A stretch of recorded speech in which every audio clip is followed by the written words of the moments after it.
Hello and welcome. In this video, we'll be taking a look at a little game called Bobmorant. Now, before we get too into it, this game is not what it seems. I know how it looks, but trust me when I say this game is actually really good. First off, the game is a team versus team plant and defusal type of game.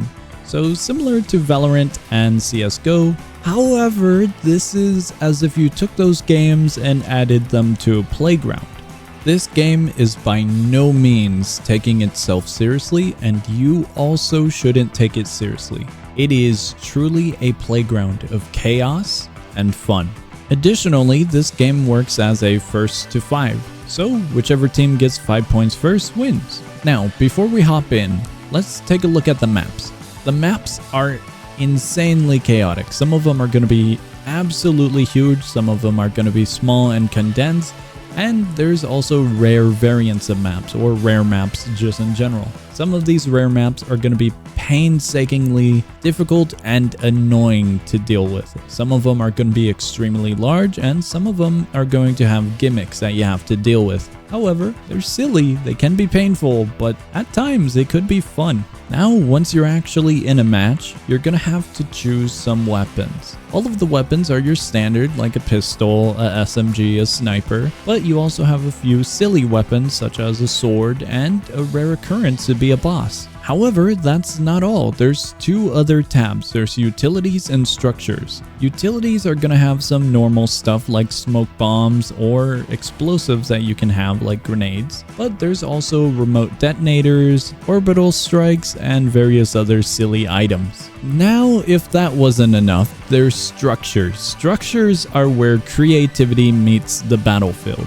In this game, you are allowed to build anything you want with 16 parts total. This game provides chassis, motors, propellers, seats, walls, a whole bunch of other items, and I suppose you could call them traps, but you have to wire them up. However, where limitation is, creativity will strive. And oh boy, by creativity, you can really make some interesting stuff. I have seen vehicles, helicopters, deployable traps, and much more. And that is pretty much it for the actual gameplay elements. There's a section inside of the lobby that you can go into to start making your own creations, but besides that, the game is really simple. The last thing to talk about is going to be cosmetics. So weapon skins, taunts, and sprays. Surprisingly, on this topic, there are no methods of purchasing currency. There are no game passes other than a swing set, and there's no way to support the game other than playing it or buying the swing set, surprisingly. This is pretty unique because, as mentioned, the game, it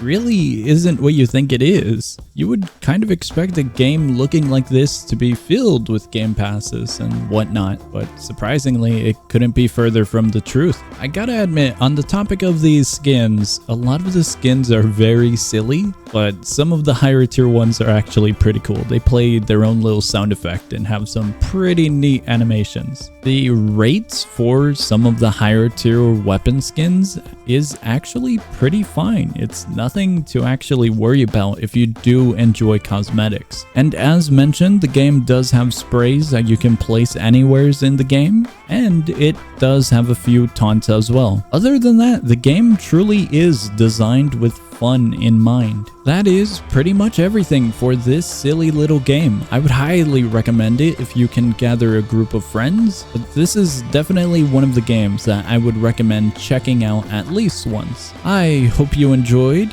and I hope you found a great new game to play. I will see ya.